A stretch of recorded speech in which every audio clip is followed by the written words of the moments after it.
Have you ever wondered what the cost of living would be in Koh Samui, Thailand? Well, I've got those answers for you. If you stick around, I'm going to tell you all about how much I spent for the entire month of August 2024.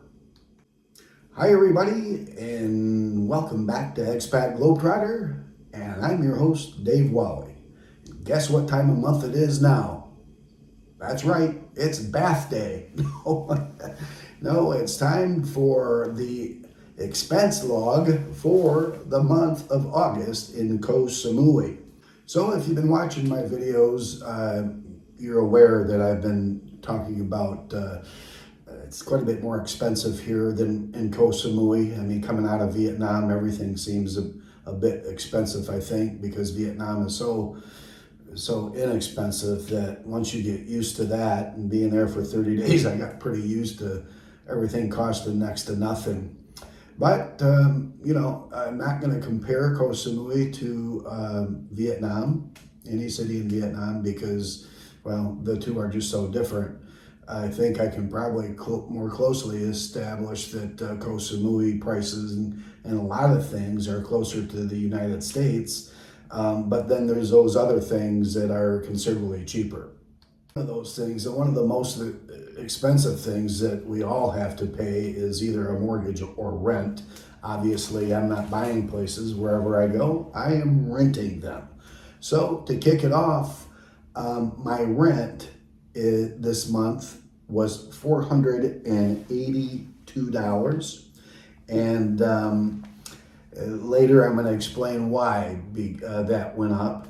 The big thing is that I was aware that I had to pay an additional fee for electricity in my room here, but it was explained to me if you leave your air conditioning on most of the time and throughout the night, you might be paying like 1,500 baht extra for the month. Well, that wasn't the case. I actually rented my place from the 24th of July to the 24th of September, but then some plans changed and I didn't even arrive here until the 28th. So they just held my room for me. I paid for those days rent just because I'm that way. It was my error, not theirs. And then I left for 2 days to my little trip over at the west coast of the island of Koh Samui. And he collected the rent on, I believe it was the 24th of August. So in actuality, I had only been here with the days that I was gone or hadn't reached here yet, 21 days. Well, my electric bill was a whopping 2,400 baht. I do use my air conditioner throughout the night, but not, cooling very much. And I am in my room more because I work a lot. So, but still, to be almost double, they're 65% higher than what they quoted. I didn't check the meter when they gave me the reading upon check-in. So I will say, if they're going to charge you extra for rent and they say, here's your meter reading, or they don't tell you a meter reading, say, well, I'd like to see the meter as it is now, and take a picture of it with your phone. He did show me what the meter was. I asked him to see what the meter was when he told me it was 2,400 baht. And he did take me back there. He took a picture of it and showed me the picture, but I didn't get that information, know if it was a true setting when I started. I hate to think that people are conning me, but I think people are conning me, So at least I know where the meter was at the beginning since I paid. So it'd be interesting to see what it's going to be when I leave on the 24th of September for Sri Lanka. So that 2,400 baht amounted to an additional $71 for electricity. And then, like always on my expenses, there's my Netflix, $13 and change. I just rounded to $13. So Netflix, 13 bucks. Now here, as I mentioned in a couple other videos, my location, I love it and I hate it. It's not like, you know, in many places I've been, I can step out my front door and within 3 blocks, there's endless amount of everything that I need. So here, I mean, it's about 300 yards down to the main drag, 4169, which is the loop road that goes all the way around the island. And then that's where most of the restaurants are.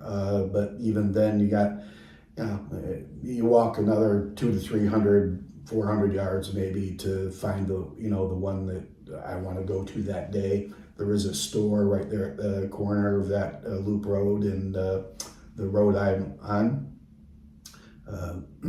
a Tops convenience store. So that's nice. I can run down there if I need something. But any major things like groceries, you know, it's either I'll grab a motorbike ride, which obviously is the least expensive.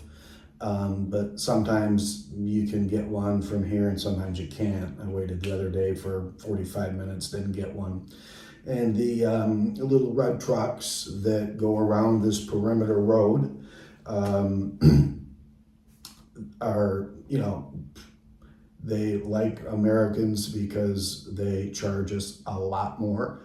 So, I mean, to go a few kilometers, you know, through 2.5 to 4 kilometers, I'm going to say by average, they're going to charge you 100 baht, which is about $2.90, which isn't obnoxious, but when you know that the locals, I'm not saying they're not entitled to it, but you know, when you know they're paying 15 or 20 baht, I just, you know, I just hate being taken advantage of. So anyway, my grab for the month was $35. Now this did include my to and from, my round trip ride to Thailand Beach is in there. So it's not excessive, but I haven't been going, you know, much. So, and then food. Food is a real shocker of expense. Number one here, it's $532, which I've been saying, you go to the grocery store and it's a lot like shopping right back in the United States. I mean, it's not quite as bad, obviously. I mean, you know, produce is cheaper, but, you know, I buy fruit, you know, I'm not cooking. I don't have a hot plate here, so I can't really cook. So not too many vegetables I want to eat raw, but I get stuff for my breakfast, you know, cereal, oatmeal, hopefully some fruits to put in it, honey and snacks, crackers, chips, stuff to make sandwiches with. It's hard to find good quality lunch meat. The macro store that I go to, they got some pretty good sliced ham, but it's expensive, you know, it's pretty expensive. Yeah, it's probably more expensive than the States. So anyway, yeah, I was a bit surprised, but you know, this includes eating out and everything. So, you know, $532, you know, it's about, you know, total between the rent and electric is $553. So usually I've been finding food and rent as even in Vietnam, it was coming out to be pretty similar. But in Vietnam, I ate a lot more Western food because it was all over the place. Here, where I'm located, there's not any choice for Western food, really. Well, there's a couple of places that have hamburgers, chicken wings, and that kind of stuff, but not restaurants like pizza restaurants or Burger King, McDonald's. There is a McDonald's down in Chaweng Beach. And more Western options down in Chaweng Beach. I'm just south of Lamai where I'm at.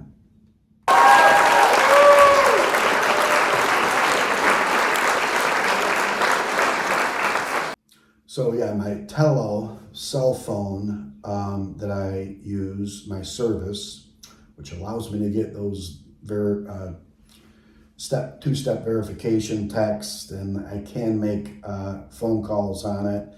But it's the bare bones plan, no data, just 100 minutes and includes texts. So that's only just a little over $6 with tax a month. So then when I get in country, as I've explained, I use a secondary cell phone here, a Redmi 13 that I bought before I left the US. It cost me like $100.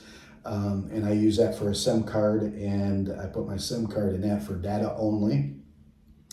And then I can tether to that or use it as a hotspot for my other phone if I want to, which I do mostly. That's what usually the most I use it.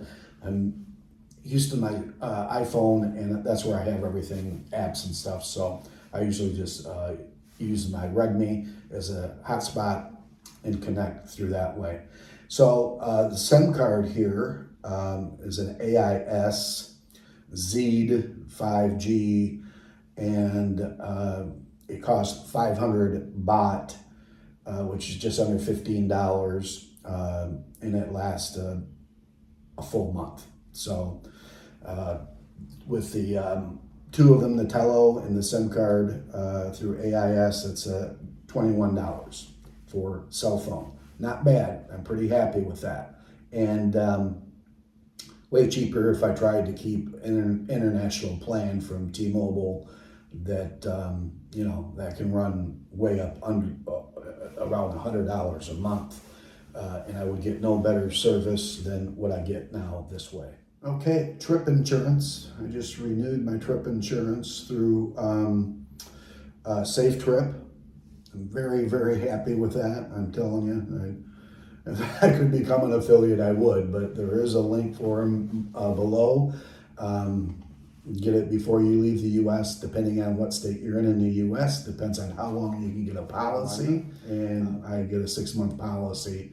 Every month it's like $83, but you have to pay the whole 6-month premium in advance. So, but the math comes out to $83 a month. Boom. So the total living expenses, these are bare living expenses. We're going to take this 2 steps further this time, but it totals $1,243. Now, I don't consider that bad because I really thought it was going to be a lot worse here when I went to the grocery store several times. I do plan on doing, by the way, a shopping thing video. I just got a lot to work out on it, but there's an easy way to shop and a difficult way to shop, and Amazon's not really available here, but I'll get into all that on my next video. Yeah, I said 2 extra things. Actually, last time I did talk about my travel expenses. I felt that maybe I should be sharing that information as well, because some of you may be planning on just moving to a country. Don't do it without coming to it and visiting it, please. But anyway, and then some of you, I don't know, maybe plan on traveling. Now, if you plan on moving abroad, I highly recommend that you spend 6 months, in traveling. If you want to be in Southeast Asia, go to Thailand. 60-day entry free now for U.S. citizens, and extendable for 30 days. Keep an eye out though. There is a new thing going to be taking effect that you have to get an ETA before you come, electronic travel authorization, and that. So keep an eye out. It's going to be hitting anytime. I am going to be doing a video here very quickly after this one, just all about that. So stay tuned for that video. So that took me to a total of $1,243. And then I added in my life insurance this time. I haven't been adding that in, but I thought, if I want to show total expenses, I'm sure most of you are paying for a life insurance policy. I don't know, maybe you got one that's all paid up. But anyway, I pay an additional $83 for that. So with my $1,243 total plus the 83, that takes me to $1,326. And then I added in my travel expenses. Now, this includes, I already had my flight for $135 billed on last month, okay, from Phuket to Sri Lanka. So these expenses are adding luggage to that flight and a flight from here, Koh Samui, to Phuket. I did all the math, and with my luggage, I figured that this is going to just be the best way. So, and my luggage on that flight, that added $344 to my expenses. Now I've got that all billed into this month, but don't forget I've been here in Koh Samui. By the time I leave will be 2 months. So with a $135 flight to Sri Lanka from Phuket, that comes out to be about $480.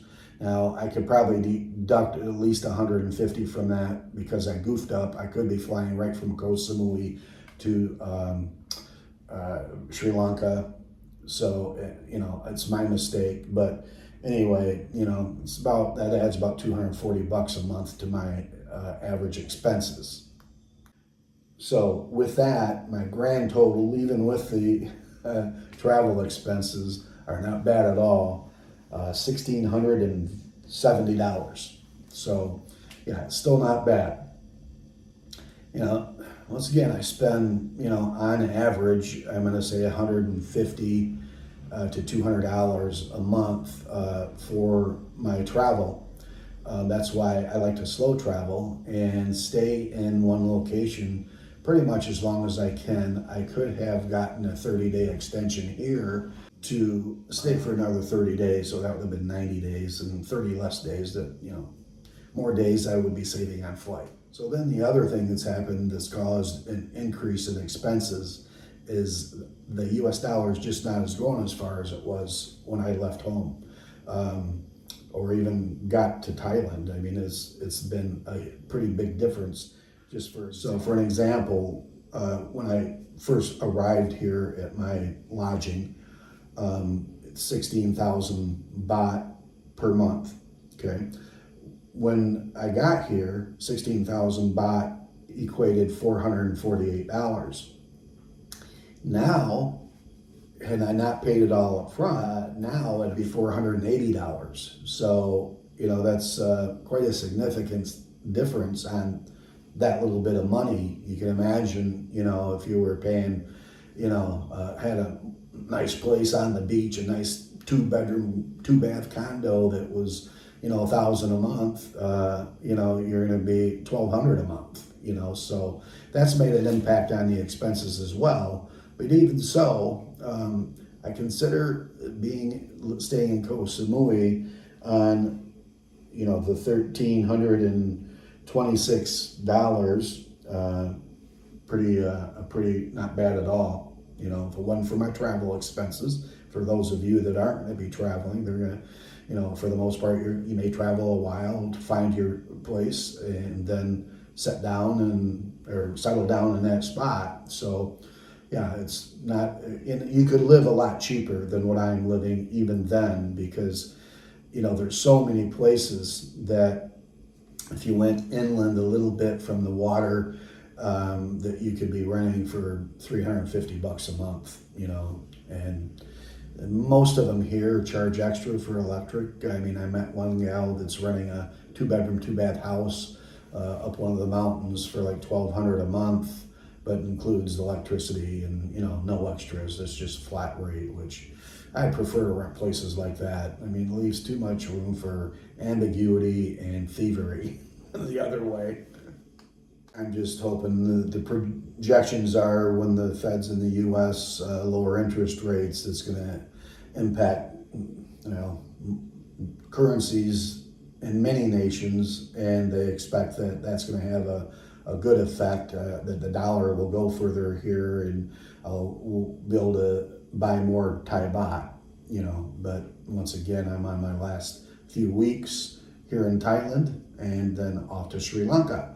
So I'm hoping you're going to follow me along the way. Please, if you like my videos, please do like and comment. Please, I love to hear from you guys. If you have questions, I'm all ears. I'll do my best to answer them. If I can't answer them, I'll try to point you in the right direction. But yeah, please like, subscribe if you're not a subscriber, and share. So this is Dave Wally, Expat Globetrotter, signing out. I will see you next time.